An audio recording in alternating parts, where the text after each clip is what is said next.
Bonjour chers élèves, dans cette vidéo je vais corriger un travail à domicile que j'ai déjà donné, que j'ai déjà publié dans ma page Facebook. Et ma page Facebook c'est, je vais l'indiquer ici, c'est soutien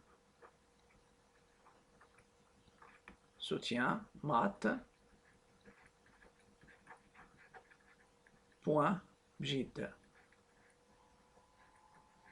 Voilà.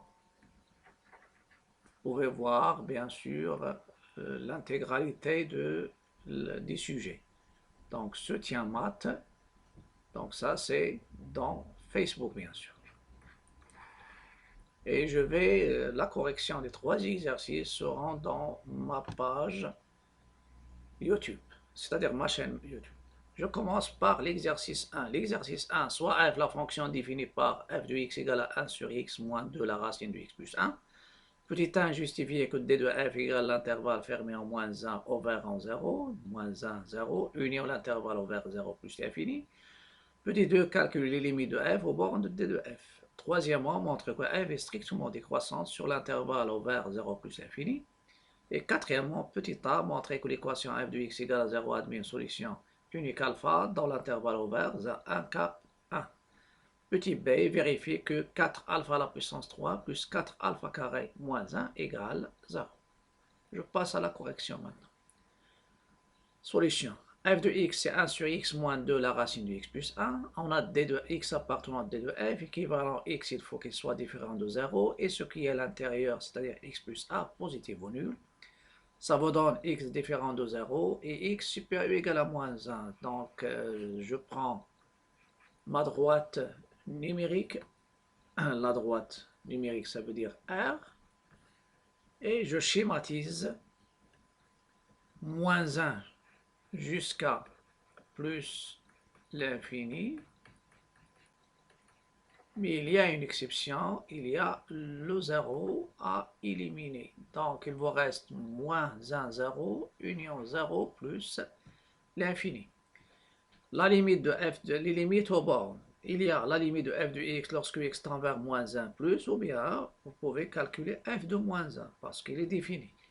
Donc c'est la limite lorsque x tend vers moins 1 plus 1 sur x moins 2 la racine de x plus a. Vous remplacez, ça vous donne moins 1. La limite à gauche de 0, à gauche et à droite, lorsque x s'approche de 0 par valeur inférieure à 0 et x tend vers 0 par valeur positive. C'est la limite de 1 sur x moins 2 la racine de x plus 1. Je sais que 1 sur x, sa limite en 0 moins, j'ai indiqué c'est 1 sur 0 moins, c'est moins l'infini.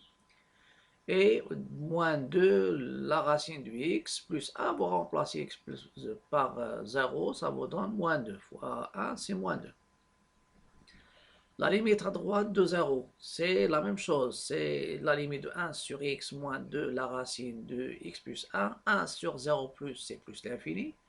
Et celle-ci, elle va tendre vers moins 2, et je sais qu'un nombre fini, il est négligeable devant l'infini. Donc, L plus l'infini, il vous donne plus l'infini, et s'il y a moins l'infini, il vous donne moins l'infini, les opérations. La limite en plus l'infini de f de x, c'est la limite en plus l'infini de 1 sur x moins 2 la racine de x plus 1. Donc, je sais que 1 sur l'infini, 1 sur plus l'infini, c'est 0, à la limite. Et vous remplacez ici, donc, le x plus 1, la limite de x plus 1 plus l'infini, c'est plus l'infini. La racine de plus, lorsque ce qui est à l'intérieur tend vers plus l'infini, la racine tend vers plus l'infini. Multiplié par moins 2, ça donne moins l'infini. Vous faites la somme, ça donne 0 moins l'infini, c'est moins l'infini. Je passe maintenant au petit 2, la continuité. On peut remarquer qu'il y a deux fonctions. Il y a la fonction de la racine de ax plus b ou bien d'un polynôme. Et ce qui est à l'intérieur, c'est que le polynôme, donc, il est continu positif sur l'intervalle donné, l'intervalle ouvert 0 plus l'infini. Donc la racine, ça sera en continu, multiplié par une constante, ça reste continu. Et 1 sur x, c'est usuel. Les fonctions qui à tout x associées à 1 sur x, c'est une fonction usuelle, celle-ci. Et qui à tout x associée moins 2, la racine de x plus 1, c'est aussi continu. Pourquoi? Car Celle-ci, il est continu, et parce que c'est un polynôme, et il est positif sur l'intervalle ouvert 0 plus l'infini, donc il est continu. Donc f est continu sur l'intervalle ouvert 0 plus l'infini comme somme de deux fonctions continues sur le même intervalle. Je passe à la monotonie. La monotonie, je rappelle que la dérivée, si vous avez x, bien sûr, un réel quelconque, donc ça c'est, normalement ça n'a rien à voir, celle-ci c'est, bien sûr, soit x appartenant à 0 plus l'infini, c'est pour calculer la dérivée, mais ça c'est un rappel. La racine de u de x qui est sa dérivée, c'est la dérivée de ce qui est à l'intérieur sur u' de x sur 2 racines de x. Donc je reviens, soit x strictement positif, on a f' de x, c'est la dérivée. Est-ce que c'est la dérivée de la somme? C'est la dérivée de 1 sur x, moins 2 fois la dérivée de la racine de x plus 1. Pourquoi? Parce que je sais que la dérivée de alpha f, c'est alpha f'. Donc la dérivée de moins 2 la racine de x plus 1, c'est moins 2 fois la dérivée de la racine de x plus 1. 1 sur x, sa dérivée c'est moins 1 sur x carré, moins 2, je dérive ce qui est à l'intérieur de la racine, c'est-à-dire x plus 1, sur 2 la racine, et je sais que ax plus b, sa dérivée c'est a. Finalement, ça va me donner moins 1 sur x carré, moins 1, ça c'est 1, celle-ci c'est 1, égale à 1. Et avec, donc, il y a moins 2 sur 2 la racine. En simplifiant les deux, ça reste ici moins 1 sur la racine de x plus 1. Et ici moins 1 sur x carré. Les deux sont négatifs. Je factorise par moins 1. Ça donne moins facteur 1 sur x carré plus 1 sur racine de x plus 1. Ça c'est positif, x carré positif, la racine de x plus 1 est positive. Vous pouvez même ici dire qu'il est strictement négatif. Parce que c'est la somme de deux nombres négatifs, ces deux-là. Donc f' de x est strictement négatif sur l'intervalle en question. Donc f est strictement décroissante sur l'intervalle ouvert 0 plus l'infini. Je passe quatrièmement, il y a deux questions. Petit a. La fonction f est continue et strictement décroissante sur l'intervalle ouvert 0 plus l'infini, en particulier sur l'intervalle en question qui est 1 quart 1, fermé. C'est le segment, parce qu'on va appliquer le théorème des valeurs intermédiaires. Je calcule f de 1 quart. F de 1 quart, ça va vous donner 4 moins 1 sur moins la racine de 5. Donc 1 quart, donc parce que f de x c'est quoi? F de x c'est 1 sur x moins 2 la racine de x plus 1. Si vous calculez f de 1 quart, f de 1 quart, f de 1 quart, vous remplacez f de 1 quart, ça veut donner 1 sur 1 quart, c'est 4, moins 2, la racine de 1 quart plus 1 quart plus 1, donc plus 4 quarts, ça donne 5 quarts. Finalement, ça me donne 4, moins 2, fois la racine de 5 sur racine de 4 qui est 2. Vous simplifiez, ça donne 4 moins racine de 5. Racine de normalement 4, c'est plus grande que la racine de 5, donc ça c'est positif.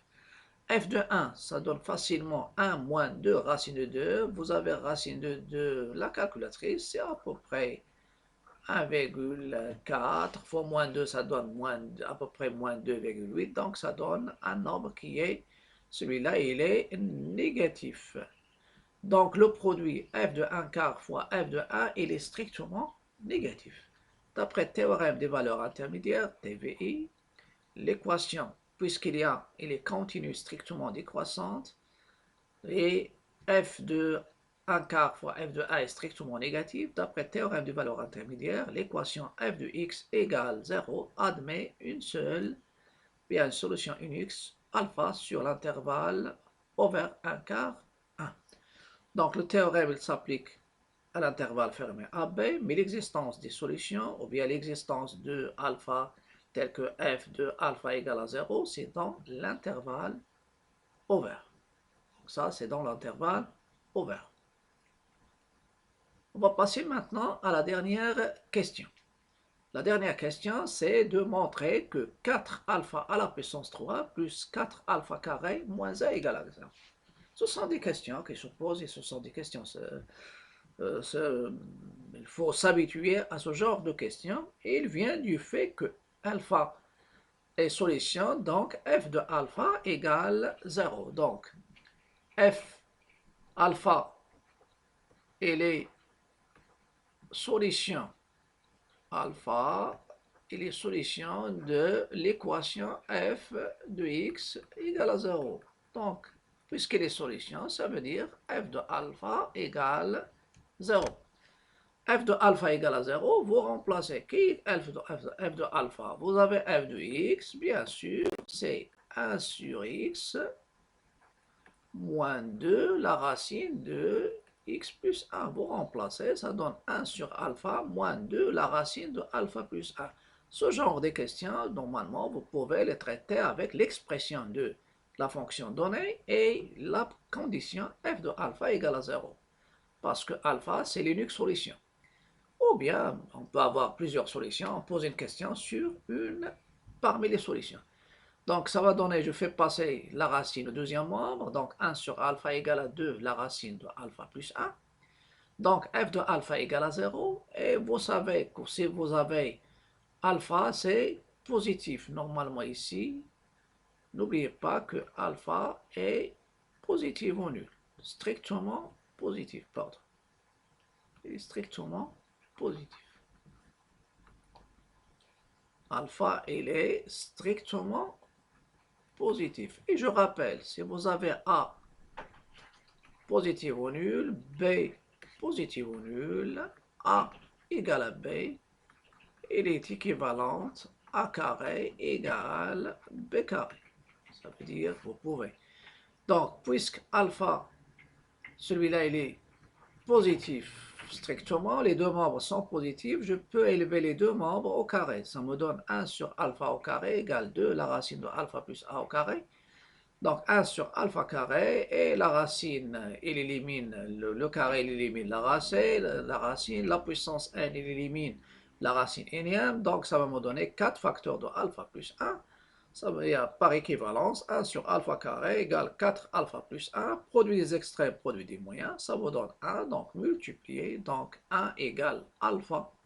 Celle-ci, c'est normalement à partir de celle-ci, ça vous donne 1 égale alpha carré facteur de 4 alpha plus 4.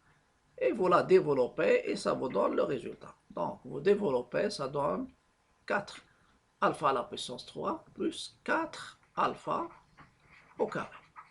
Et ça vous donne ce qui est demandé. Donc, par équivalence, 4 alpha à la puissance 3 plus 4 alpha carré moins 1 égale 0. Donc, chaque vidéo, donc je vais consacrer 3 vidéos pour la correction des devoirs ou bien des travaux à domicile numéro 5. Mais avant de vous quitter, je vous invite à cliquer sur le bouton s'abonner et n'hésitez pas de liker, partager et commenter. Et s'il y a des questions, vous pouvez la poser. Et j'insiste sur s'abonner parce que s'abonner, ça me soutient et ça m'encourage à continuer avec vous, bien sûr, les leçons concernant le deuxième bac.